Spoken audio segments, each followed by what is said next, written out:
Salam sejahtera tuan-tuan, puan-puan yang dihormati dan dikasihi sekalian. Caprice cuba rileks dan berlapang dada ketika dunia dikejutkan dengan kisah peletakan jawatan Perdana Menteri United Kingdom Liz Truss hanya selepas 45 hari berkhidmat. Gelanggang hiburan tanah air kecoh dengan saman menyaman melibatkan penyanyi rap Caprice bersama pemilik pasar raya Maidin. Caprice atau nama sebenarnya Aris Ramli 34 yang sedang sibuk dan ligat melakukan pembongkaran kes mahkamah beberapa penceramah bebas tiba-tiba terusik.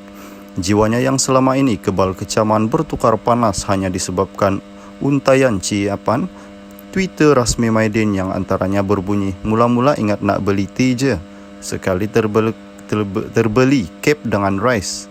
Entah di mana kalutnya, pelantun lagu Damn Girls itu kemudian menyatakan hasrat mahu menghantar tuntutan saman sebanyak 30 juta terhadap syarikat berkenaan. Menghangatkan situasi, pengarah urusan Maidin Amir Ali Maidin pula mencabar Caprice meneruskan niat tersebut. "Kalau betul Caprice nak saman, hantar surat saman kepada kami, biar peguam saya semakkan," katanya.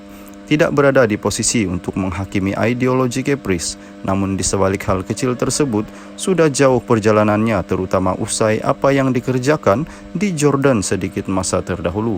Jadi, seperti mana dirinya berlapang dada dengan pendedahan demi pendedahan jenayah melibatkan individu yang masih dalam perbicaraan mahkamah.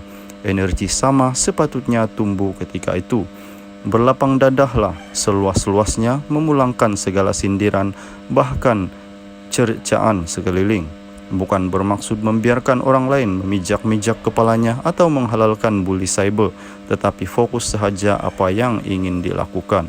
Dalam satu wawancara bersama Pos sebelum ini, Caprice pernah memberitahu perjuangannya menentang kebatilan tidak akan pernah berhenti sekalipun meletakkan keluarganya dalam bahaya. "Kita boleh saja tembak macam perkara media sosial, tapi apa jadi? Orang marah tapi nak balas dendam. Keluarga yang kena, paling teruk anak kita kena. Jadi saya memang tidak akan hentikan perjuangan ini," katanya.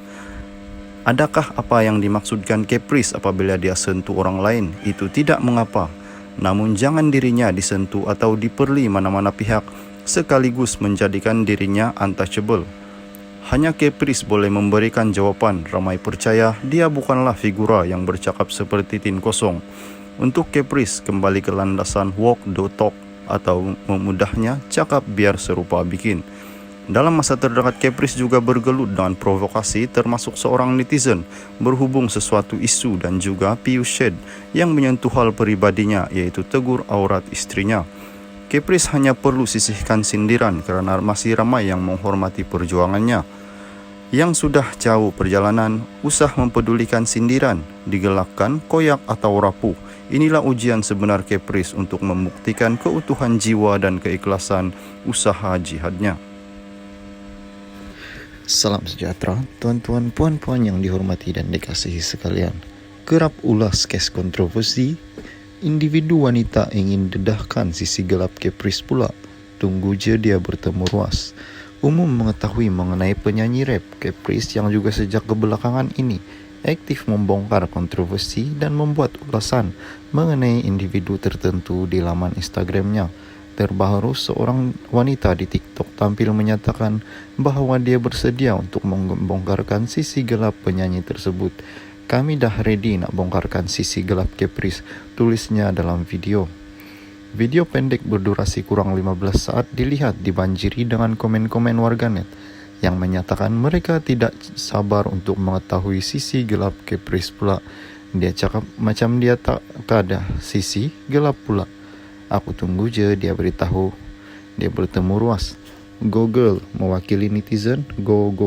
"Aku tak ambil post atau pot sangat sebelum ini, tapi tiba-tiba terexcited pula bila tengok yang ini," tulis warganet.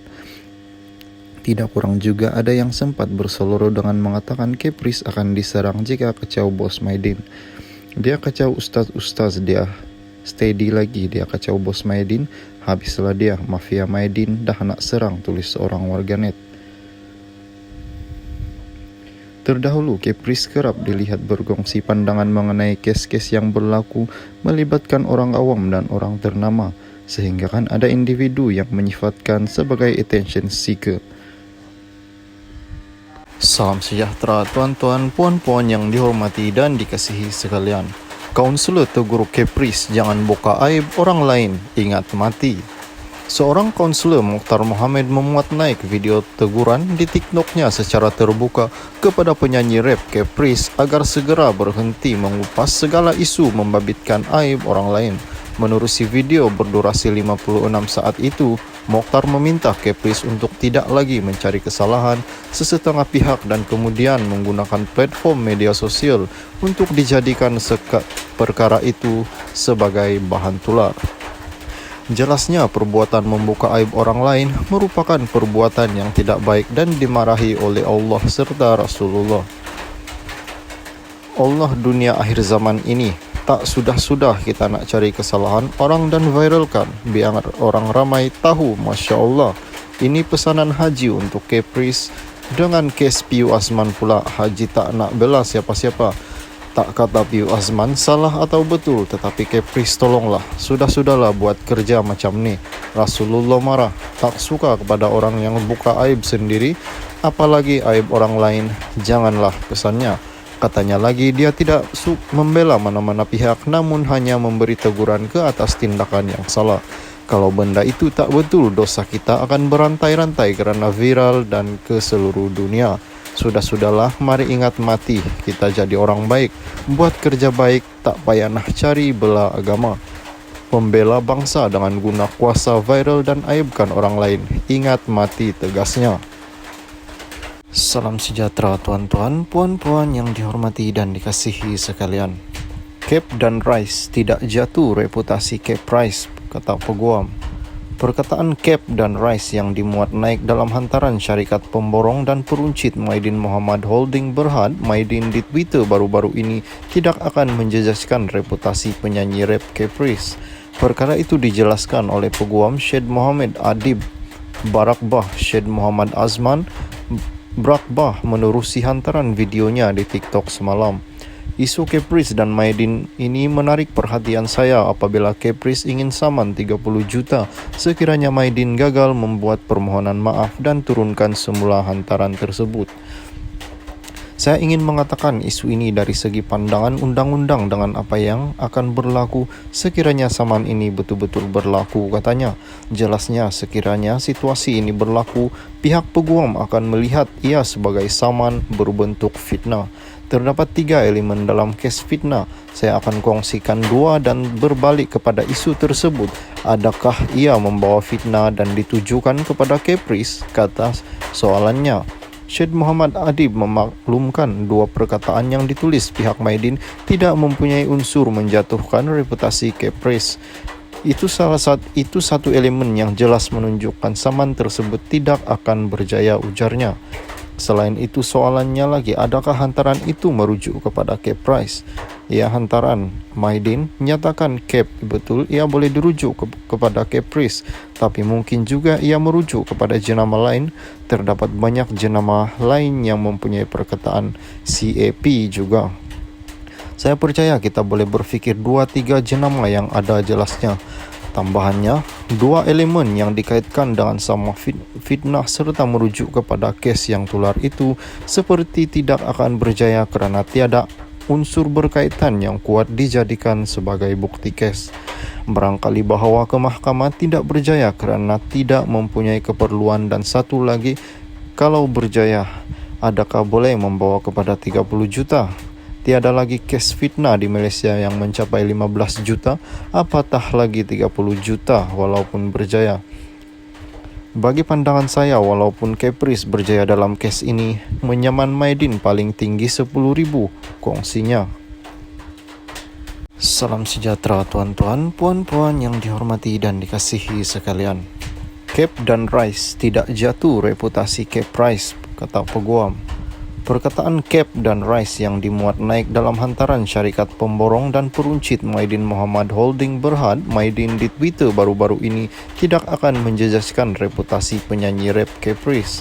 Perkara itu dijelaskan oleh peguam Syed Mohamed Adib Barakbah Syed Muhammad Azman Brakbah menerusi hantaran videonya di TikTok semalam. Isu Caprice dan Maidin ini menarik perhatian saya apabila Caprice ingin saman 30 juta sekiranya Maidin gagal membuat permohonan maaf dan turunkan semula hantaran tersebut. Saya ingin mengatakan isu ini dari segi pandangan undang-undang dengan apa yang akan berlaku sekiranya saman ini betul-betul berlaku, katanya. Jelasnya sekiranya situasi ini berlaku, pihak peguam akan melihat ia sebagai saman berbentuk fitnah. Terdapat 3 elemen dalam kes fitnah. Saya akan kongsikan 2 dan berbalik kepada isu tersebut. Adakah ia membawa fitnah dan ditujukan kepada Caprice? Kata soalannya. Syed Muhammad Adib memaklumkan 2 perkataan yang ditulis pihak Maidin tidak mempunyai unsur menjatuhkan reputasi Caprice. Itu satu elemen yang jelas menunjukkan saman tersebut tidak akan berjaya, ujarnya. Selain itu soalannya lagi, adakah hantaran itu merujuk kepada Caprice? Ya, hantaran Maidin nyatakan betul ia boleh dirujuk kepada Caprice, tapi mungkin juga ia merujuk kepada jenama lain. Terdapat banyak jenama lain yang mempunyai perkataan CAP juga. Saya percaya kita boleh berfikir 2-3 jenama yang ada jelasnya. Tambahannya, 2 elemen yang dikaitkan dengan sama fitnah serta merujuk kepada kes yang tular itu seperti tidak akan berjaya kerana tiada unsur berkaitan yang kuat dijadikan sebagai bukti kes. Barangkali bahawa ke mahkamah tidak berjaya kerana tidak mempunyai keperluan, dan satu lagi, kalau berjaya, adakah boleh membawa kepada 30 juta? Tiada lagi kes fitnah di Malaysia yang mencapai 15 juta, apatah lagi 30 juta walaupun berjaya. Bagi pandangan saya, walaupun Caprice berjaya dalam kes ini, menyaman Maidin paling tinggi 10,000, kongsinya. Saya memaklumkan, dia tidak teragak-agak untuk menyaman Maidin sekiranya tiada sebarang permohonan maaf daripada pihak tersebut dalam tempoh 24 jam susulan ciapan yang didakwa memalukan dirinya. Bagaimanapun, Caprice hari ini sekali lagi memuat naik hantaran di Instastory menawarkan perbelanjaan secara percuma kepada rakyat Malaysia di pasaraya tersebut. Saya nak belanja rakyat Malaysia beras, minyak dan 3 bahan lain ikut pilihan anda secara percuma minggu hadapan. Pilih lokasi mana korang nak Cap belanja, Subang Jaya, Bukit Jelentung atau Batu Caves, katanya. Mengulang lanjut, Amir Ali mengatakan sekiranya benar Caprice ingin melakukan kerja amal di pasarayanya, dia amat mengalu-alukan kehadiran mereka selain menawarkan 1 kilo paket gula kepada yang terlibat. Baguslah kalau Caprice nak buat kerja amal, bantu orang ramai, jangan lupa hubungi pihak Maidin ikut cawangan yang diinginkan. Saya pun nak bantu juga.